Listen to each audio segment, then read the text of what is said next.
Kedua, jika norma pasal 169 huruf Q Undang-Undang 7 2017 didalilkan para pemohon bertentangan dengan moralitas, rasionalitas, dan ketidakadilan yang intolerabel sebab diskriminatif terhadap warga negara Indonesia yang berusia kurang dari 40 tahun, maka dengan menggunakan logika yang sama dalam batas penalaran yang wajar, menurunkannya menjadi 35 tahun tentu dapat juga dinilai merupakan bentuk pelanggaran moral, ketidakadilan, dan diskriminasi bagi yang berusia di bawah 35 tahun atau batasan usia tertentu di bawah 35 tahun, terutama bagi warga negara yang sudah memiliki hak untuk memilih, yaitu warga negara Indonesia yang pada hari pemungutan suara sudah genap berumur 17 tahun atau lebih, sudah kawin atau sudah pernah kawin, vide pasal 198 ayat 1 Undang-Undang 7 2017. Oleh karena itu,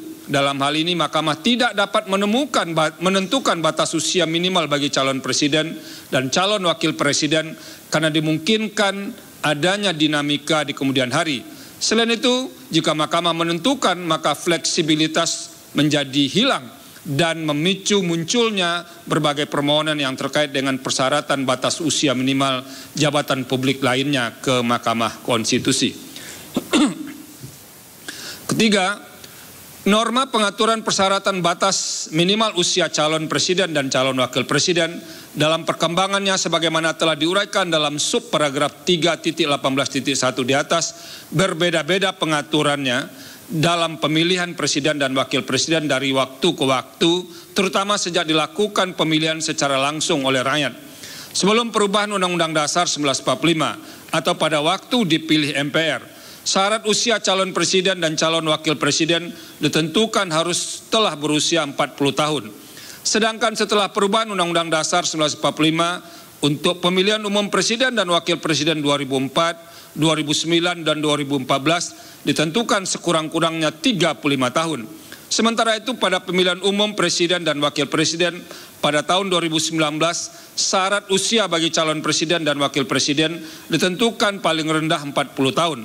Namun demikian, terlepas dari perbedaan batas usia minimal calon presiden dan calon wakil presiden dalam beberapa pemilihan umum presiden dan wakil presiden, pilihan kebijakan lembaga yang berwenang menentukan batas usia calon presiden dan calon wakil presiden tidak pernah menimbulkan problematika kelembagaan kepresidenan. Artinya, pemilihan umum calon presiden dan wakil presiden tetap dapat dilaksanakan, tidak terjadi kebuntuan hukum dan menghambat pelaksanaan kinerja lembaga kepresidenan sehingga menimbulkan kerugian konstitusional bagi warga negara.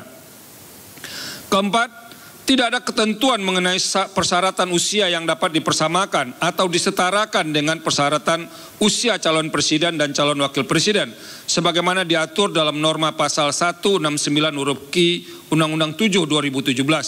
Dalam hal ini, misalnya tidak dapat dipersamakan dengan persyaratan batas minimal usia pimpinan Komisi Pemberantasan Korupsi karena perubahan norma batas minimal usia calon pimpinan KPK telah nyata-nyata menimbulkan persoalan ketidakadilan dan bersifat diskriminatif terhadap seorang yang pernah dan sedang menjabat pimpinan KPK. Sehingga Mahkamah dalam putusan Mahkamah Konstitusi nomor 112 tahun 2022 memberi alternatif persyaratan lain, yaitu berpengalaman dengan mempertimbangkan bahwa subjek dan jabatan yang akan diduduki, yang akan diikuti dalam proses seleksi nantinya berada dalam jabatan yang sama. Oleh karenanya, dalam putusan Mahkamah Konstitusi nomor 112 tahun 2022, Mahkamah memutuskan secara alternatif tanpa mengubah ketentuan syarat usia yang merupakan kebijakan terbuka pembentuk undang-undang.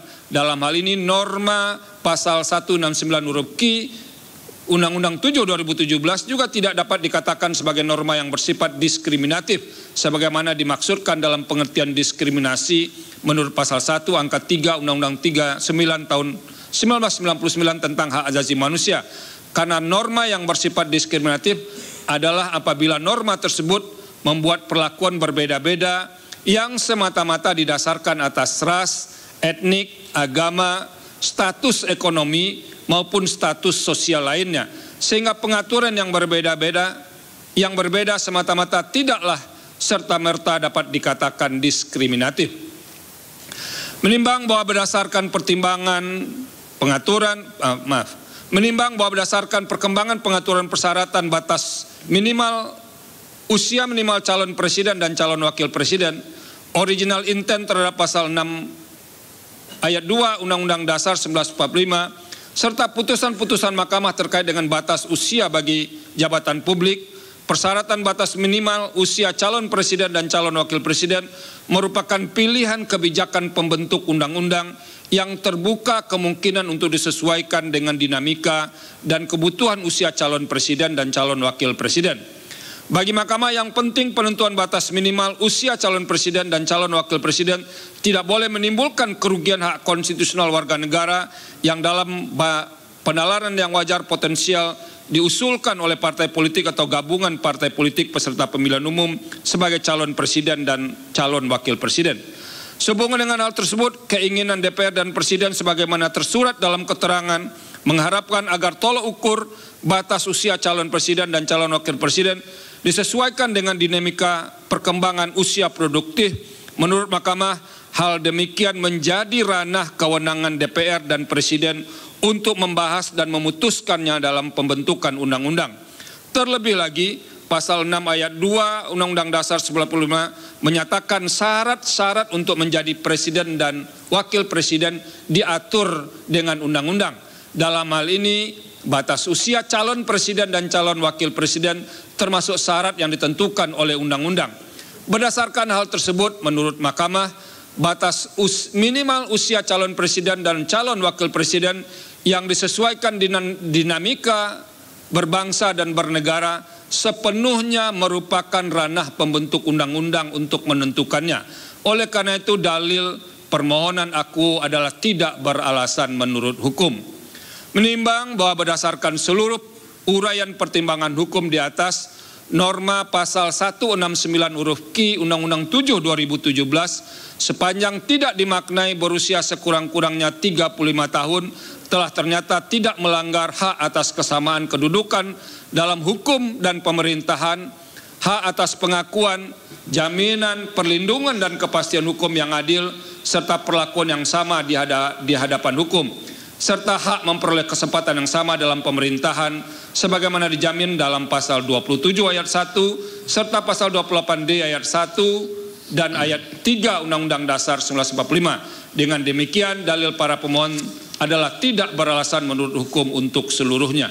Menimbang bahwa terhadap hal-hal lain tidak dipertimbangkan lebih lanjut karena dinilai tidak ada relevansinya. Konklusi. Berdasarkan penilaian atas fakta dan hukum sebagaimana diuraikan di atas, Mahkamah berkesimpulan: 1. Mahkamah berwenang mengadili permohonan aku. 2. Para pemohon memiliki kedudukan hukum untuk mengajukan permohonan aku. 3. Pokok permohonan para pemohon tidak beralasan menurut hukum untuk seluruhnya. Berdasarkan Undang-Undang Dasar Negara Republik Indonesia tahun 1945 dan seterusnya, amar putusan mengadili menolak permohonan para pemohon untuk seluruhnya. Pendapat berbeda, dissenting opinion. Terhadap putusan Mahkamah Agung terdapat pendapat berbeda atau dissenting opinion dari Hakim Konstitusi Suhartoyo dan Hakim Konstitusi M. Guntur Hamzah masing-masing sebagai berikut. Dipersilakan Yang Mulia Hakim Konstitusi Suhartoyo. Menimbang bahwa berkenaan putusan perkara nomor 29 dan terusnya 2023, saya mempunyai pendapat berbeda atau dissenting opinion dengan uraian pertimbangan hukum sebagai berikut. 1. Bahwa berkaitan dengan kedudukan hukum para pemohon dalam pengujian konstitusionalitas norma pasal 169 huruf Q UU 7 2017 yang diajukan oleh Partai Solidaritas Indonesia sebagai pemohon 1, Antoni bin Prabowo SH LLM sebagai pemohon 2, Danik Eka Rakmaning Tias SPSI sebagai pemohon 3, Dedek Prayudi BA MSC sebagai pemohon 4, dan Mikhail Gorbachev Dom SSC MSI sebagai pemohon 5, tidak dapat dilepaskan dari filosofi yang terkandung di dalam norma pasal 169 U7 2017 secara keseluruhan.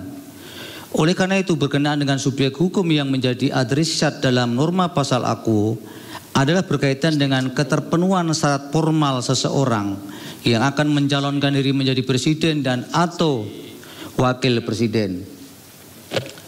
Dua, bahwa oleh karena itu apabila dicermati ketentuan persyaratan menjadi calon presiden dan calon wakil presiden sebagaimana ditentukan dalam pasal 169 U7 2017 diletakkan pada bab 2 tentang peserta dan persyaratan mengikuti pemilu dan pada bagian ke-1 tentang persyaratan menjadi calon presiden dan calon wakil presiden. Dengan demikian, pada hakikatnya persyaratan untuk menjadi calon presiden dan calon wakil presiden adalah merupakan persyaratan yang melekat pada diri subjek hukum yang bersangkutan yang belum dapat dikaitkan dengan persyaratan lainnya, misalnya berkaitan dengan tata cara pengusulan sebagaimana yang dimaksud dalam pasal 6A ayat 2 UUD 1945 yang menyatakan pasangan calon presiden dan wakil presiden diusulkan oleh partai politik atau gabungan partai politik peserta pemilihan umum sebelum pelaksanaan pemilihan umum, serta tata cara penentuan pengusulan dan penetapan sebagaimana diantaranya yang dimaksudkan dalam pasal 221 dan pasal 222 U7 2017 yang masing-masing menyatakan pasal 221 calon presiden dan wakil presiden diusulkan dalam satu pasangan calon, diulang, dalam satu pasangan oleh partai politik atau gabungan partai politik. Pasal 222, pasangan calon diusulkan oleh partai politik atau gabungan partai politik peserta pemilu yang memenuhi persyaratan perolehan kursi paling sedikit 20% dari jumlah kursi DPR atau memperoleh 25% dari suara sah secara nasional pada pemilu anggota DPR sebelumnya.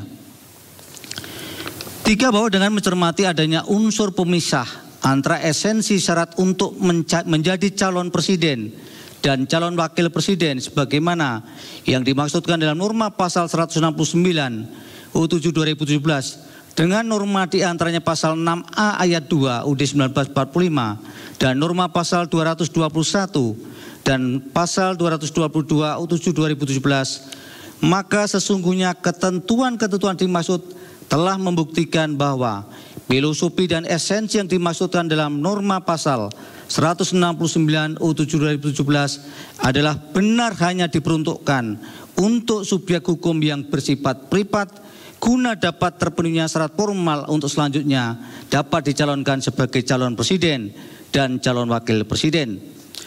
Oleh karena itu, ketika seseorang pada dirinya bukan sebagai subjek hukum yang akan mencalonkan diri sebagai calon presiden dan calon wakil presiden, maka sesungguhnya subjek hukum dimaksud tidak dapat mempersoalkan konstitusionalitas norma pasal 169 U7 2017 Akwo.